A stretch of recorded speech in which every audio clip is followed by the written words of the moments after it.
I was sitting in my kitchen on a Saturday morning drinking coffee when my phone buzzed with a Facebook notification. My girlfriend Amber had just posted something. I opened it, and there it was. Sometimes you have to walk away from toxic men. My chest tightened like someone had punched me. But honestly, I was not completely surprised. For 2 years I had been trying to do everything right, and somehow it was never enough. But this time, instead of apologizing, I did something she never expected. Before I get into what happened next, let me know where you are watching from today. Drop your location in the comments below. And if you have ever been in a relationship that made you question your own sanity, hit that like button and subscribe to this channel. Trust me, what happened after that post changed everything I thought I knew about love and self-respect. Stay with me, because this story is far from over. Let me take you back to the beginning. 2 years before that fateful Saturday morning, I crossed paths with Amber at a corporate networking event downtown. My name is Gregory, and at the time I was 32 years old, working as a software engineer for a growing tech startup based in Austin, Texas. I have always been someone who prefers substance over surface. I enjoy meaningful conversations, I value loyalty, and I have never had any patience for unnecessary conflict or public spectacles. That evening I was standing alone near the refreshment table, silently hoping the event would wrap up soon so I could head home. That is when she approached me. Amber was 29, employed at a marketing agency, and possessed an energy that seemed to light up whatever room she entered. She had amassed over 10,000 followers on Instagram, a detail that probably should have made me pause. But in that moment, all I noticed was her smile and the way she made me feel seen. She told me I was refreshingly different from the usual crowd she encountered at these functions. Coming from someone like her, that felt like a genuine compliment. I could hardly believe my luck that such a vibrant, attractive woman had taken an interest in a quiet guy like me. Before the night ended, she pulled out her phone and snapped a picture of the two of us together. Without asking, she uploaded it to her Instagram story and added the caption, "Maybe I found someone special." I felt a twinge of discomfort at having our first meeting broadcast to strangers, but I convinced myself it was harmless. She was simply enthusiastic, I reasoned. There was nothing wrong with that. Those initial 6 months felt like a dream. Amber brought spontaneity and romance into my life in ways I had never experienced. She organized elaborate surprise dates, tucked handwritten notes into my coat pockets, and showered me with affection that made me feel truly cherished. By the 4th month of our relationship, she had moved into my place. I owned a modest 2-bedroom apartment in a quiet Austin suburb purchased years earlier with money I had carefully saved since graduating college. It was not luxurious, but it represented years of hard work and discipline. I took pride in it. Amber quickly transformed our life together into content for her social media accounts. Every meal we shared, every weekend adventure, every cozy evening at home became material for her online presence.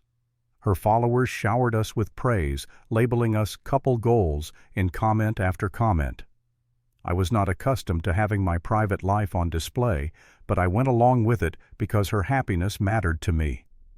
What escaped my notice during those honeymoon months were the subtle warning signs. She would grow visibly irritated if I declined to pose for photographs or failed to engage with her posts quickly enough. I dismissed these moments as minor quirks. I had no concept of the storm that was gathering on the horizon. The first undeniable red flag surfaced during month 7. Amber's birthday had arrived, and I had made reservations at her favorite upscale restaurant weeks in advance. But fate had other plans.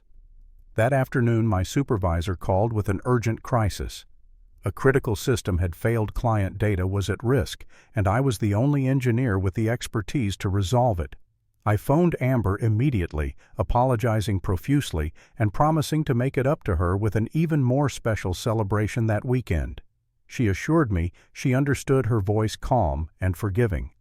Hours later, while I was still hunched over my keyboard battling the technical emergency, a friend sent me a concerned text message asking if everything was all right between Amber and me. Confused, I checked her Instagram story. There, visible to all her followers, was a melancholy post. when you realize you are not a priority," accompanied by a sorrowful emoji. My stomach twisted into knots. She had said nothing to me directly, yet she had announced her disappointment to hundreds of people. When I finally made it home and gently asked her about the post, she responded with exasperation. "It is not about you. Why do you always assume everything revolves around you?" I accepted her explanation. I even apologized for being overly sensitive. In hindsight, I cannot fathom how readily I swallowed that deflection. This destructive pattern embedded itself into our relationship over the subsequent months. Whenever friction arose between us, no matter how trivial, Amber bypassed direct conversation entirely. Instead, she would craft cryptic posts on social media that painted her as a victim of unnamed mistreatment. Her audience would rush to console her with supportive messages, while I was left feeling like an invisible villain in a drama I never auditioned for. One evening stands out vividly in my memory. My closest friend Derek, whom I had known since our freshman year of college, invited me to grab dinner. We had barely seen each other in weeks because I had been so consumed with keeping Amber content. I agreed, looking forward to some time reconnecting with my buddy over tacos and conversation. That night, while Derek and I were catching up and laughing about old times, Amber uploaded another pointed message. "Funny how some people always have time for everyone except the one who matters most." Derek spotted it on his phone before I did. He slid the screen across the table toward me, his expression troubled. "Is she for real right now?" I had no defense to offer. I cut our evening short and hurried home to defuse the situation. From that point forward, my friendship with Derek began to wither. Avoiding him entirely seemed preferable to weathering the inevitable fallout from Amber. Our second year together marked a significant deterioration. Amber's behavior shifted from passive-aggressive social media posts to active control over my daily existence. She developed an obsessive need to monitor my whereabouts at all hours. She voiced strong opinions about which friendships I should maintain and which individuals she deemed negative influences. She criticized my wardrobe choices, my grooming habits, even the sound of my laughter. She insisted on having access to my phone password, arguing that partners in healthy relationships should maintain complete transparency. When I requested the same access to her device, her demeanor turned icy. "If you have nothing to conceal, why would you object?" she challenged. To preserve peace, I surrendered my password. She never reciprocated with hers. At my workplace, there was a project manager named Sarah. Our professional collaboration was entirely appropriate and necessary for the major client account we shared responsibility for. But Amber decided that Sarah represented a threat to our relationship. Any mention of Sarah's name triggered interrogation. The questions became so exhausting that eventually Amber issued an ultimatum: cease all communication with Sarah that was not absolutely essential for work or face serious consequences. I capitulated. Confrontation seemed more draining than compliance.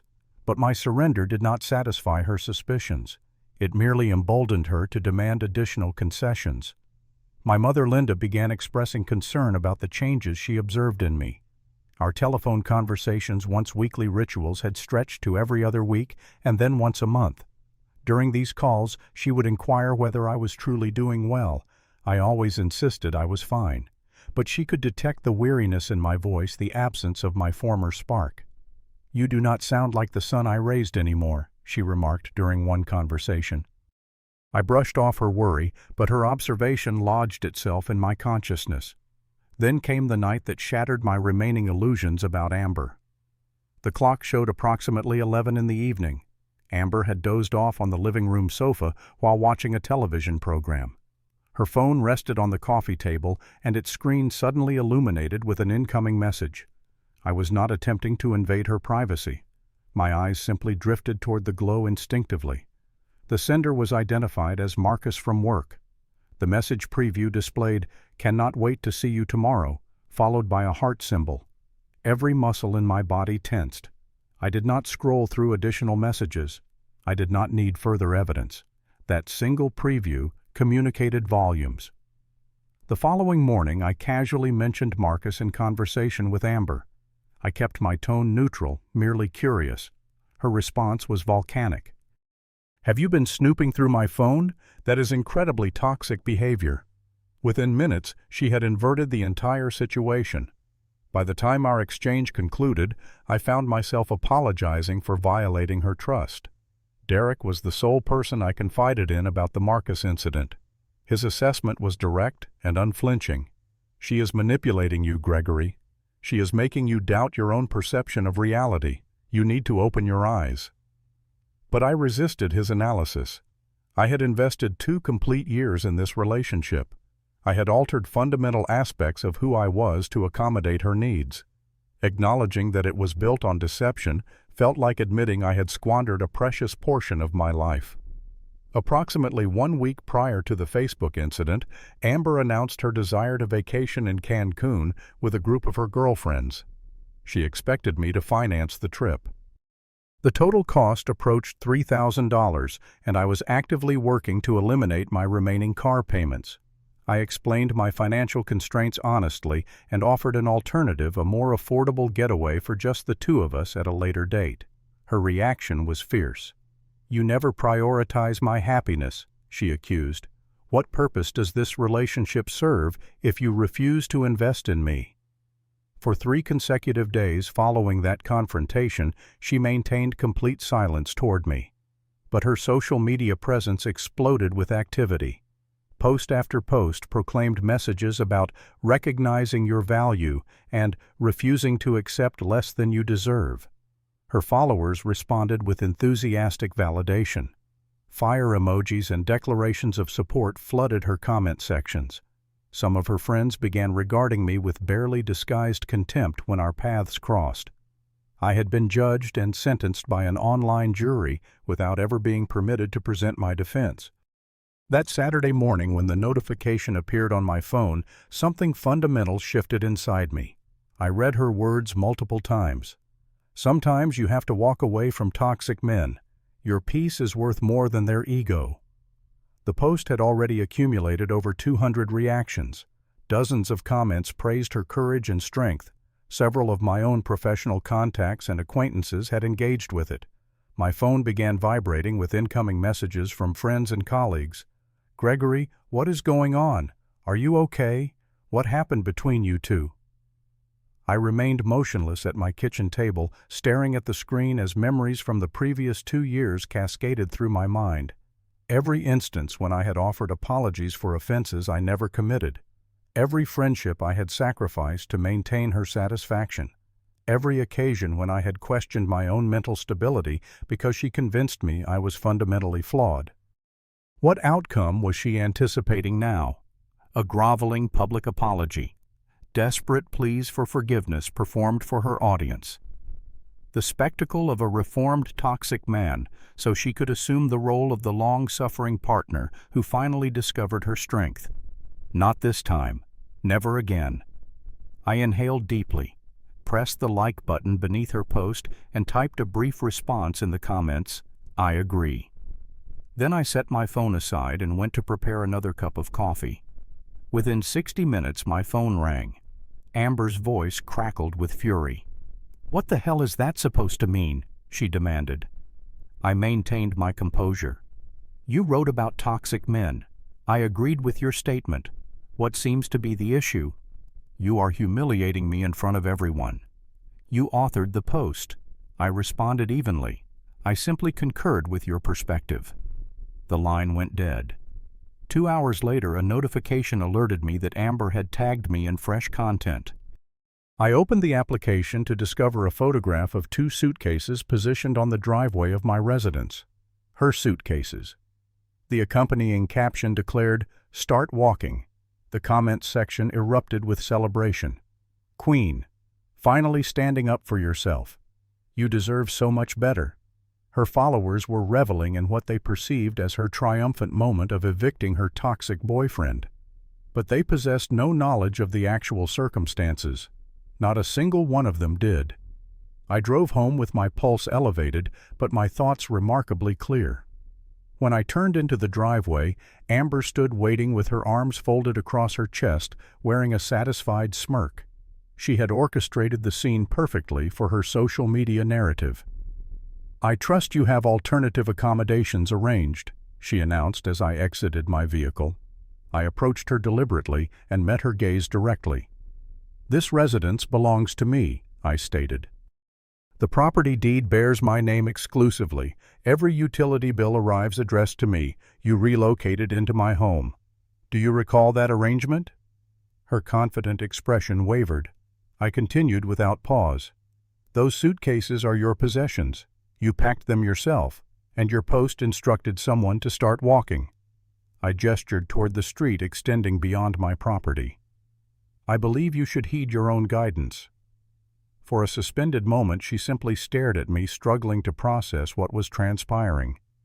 This scenario deviated entirely from the script she had composed in her imagination. I was supposed to collapse. I was supposed to beg. Then the screaming commenced. She threatened to expose everything about me across every platform available.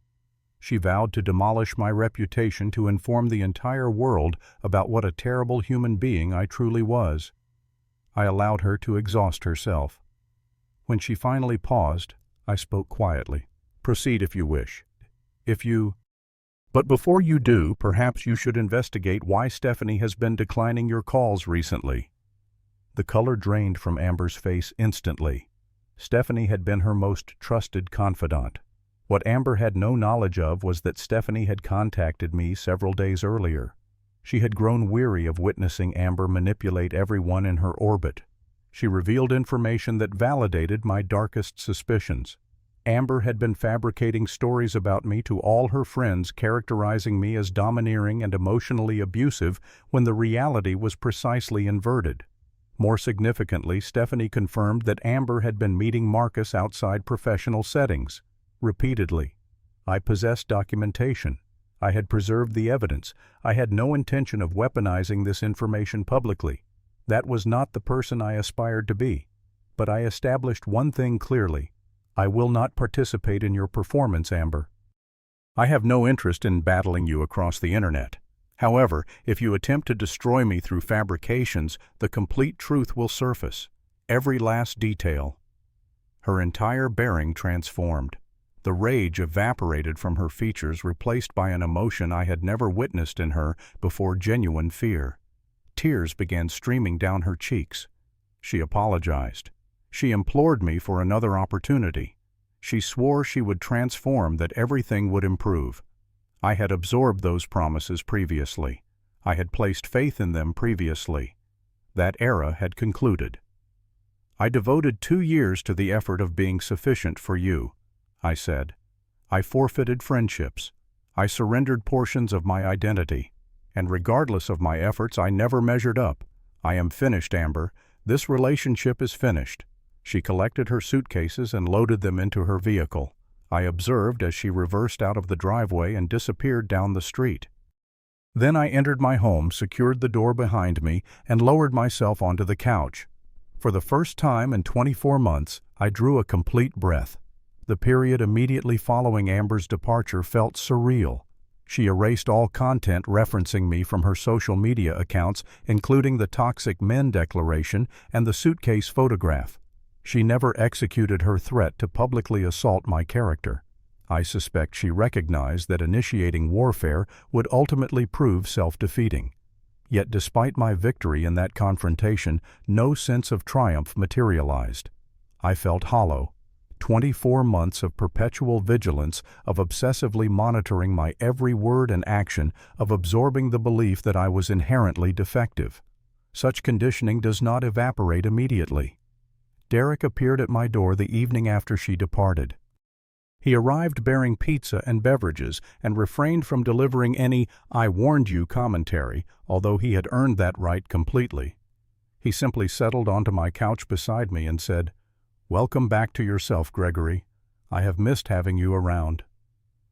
My mother telephoned later that same night. When I explained the situation, she broke down in tears. "I have been so frightened for you," she confessed. "You had become someone I barely recognized. I felt powerless to help you." Her words struck me profoundly. I had concentrated so intensely on satisfying Amber that I had transformed into a stranger to the people who genuinely cared about me. Several weeks later, I commenced therapy sessions.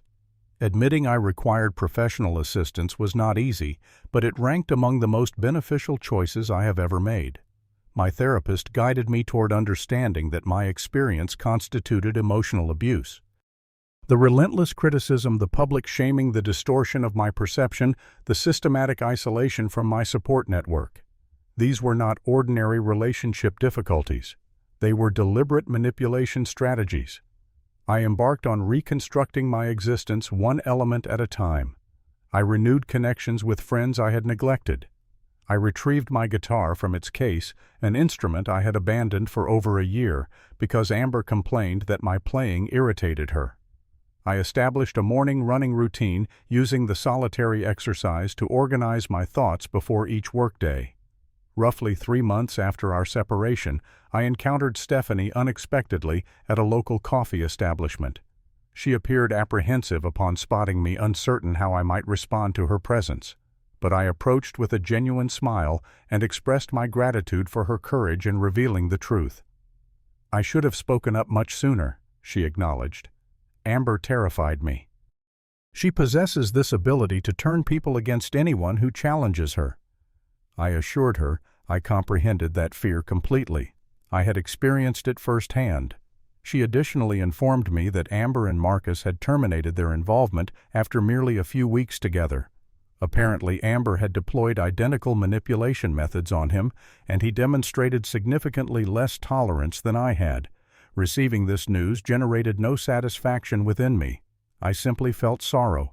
Sorrow for Amber, who appeared incapable of cultivating authentic, honest connections with other human beings. Sorrow for the time I had sacrificed, but also unexpectedly gratitude for the wisdom I had acquired. 12 months have elapsed since that Saturday morning when I discovered that Facebook post. My circumstances have transformed completely. I no longer harbor anger toward Amber. Clinging to resentment would only maintain my imprisonment in the past, and I have labored too diligently to liberate myself. Here is the wisdom I extracted from those 2 years. Love should never demand that you abandon yourself. If preserving a relationship requires you to sacrifice your friendships, your passions, your fundamental identity, that is not love. That is subjugation. Someone who authentically loves you will never subject you to public humiliation. Disagreements deserve private resolution, conducted with mutual respect. If your partner prefers performing for an audience over working through issues with you directly, that reveals everything essential about their true priorities. Departing is not equivalent to surrendering. Sometimes it represents the most courageous action available. It signifies selecting yourself when no one else will. And ultimately, your tranquility exceeds the value of any relationship. Amber actually got that part right, even if she failed to recognize it applied equally to her. I remain unattached romantically. I feel no urgency to alter that status. I have discovered how to appreciate my own company, how to acknowledge my own worth without requiring external validation. When the appropriate person enters my life, I will be prepared. But this time I will recognize the distinction between authentic love and sophisticated manipulation. That Facebook post was designed to devastate me. Instead, it emancipated me. Sometimes the individuals who label you toxic are the very ones contaminating your existence, and sometimes agreeing with their accusation becomes the initial step toward rediscovering who you truly are. If you are watching this, and something in my experience resonates with your own circumstances, if you are entangled in a relationship that perpetually makes you feel inadequate, I want you to understand this. You are not losing your mind. You are not the source of the problems, and you merit far better treatment. So I pose this question to you. Have you ever found yourself in a relationship where you constantly assumed the role of the apologizer, even when you committed no wrongdoing? I genuinely want to learn about your experience. Share your story in the comments below. Sometimes simply articulating what you have endured can initiate the healing process. If this story connected with you, please press that like button. It assists more people in discovering this video and potentially helps someone else recognize they are not isolated in their struggle. Subscribe to this channel if you desire additional stories similar to this one. And if someone in your life might benefit from hearing this message today, share this video with them. You cannot predict whose life you might transform. Thank you for investing your time with me today. Whatever challenges you currently face, I hope you discover the courage to prioritize yourself. You are worthy of that choice.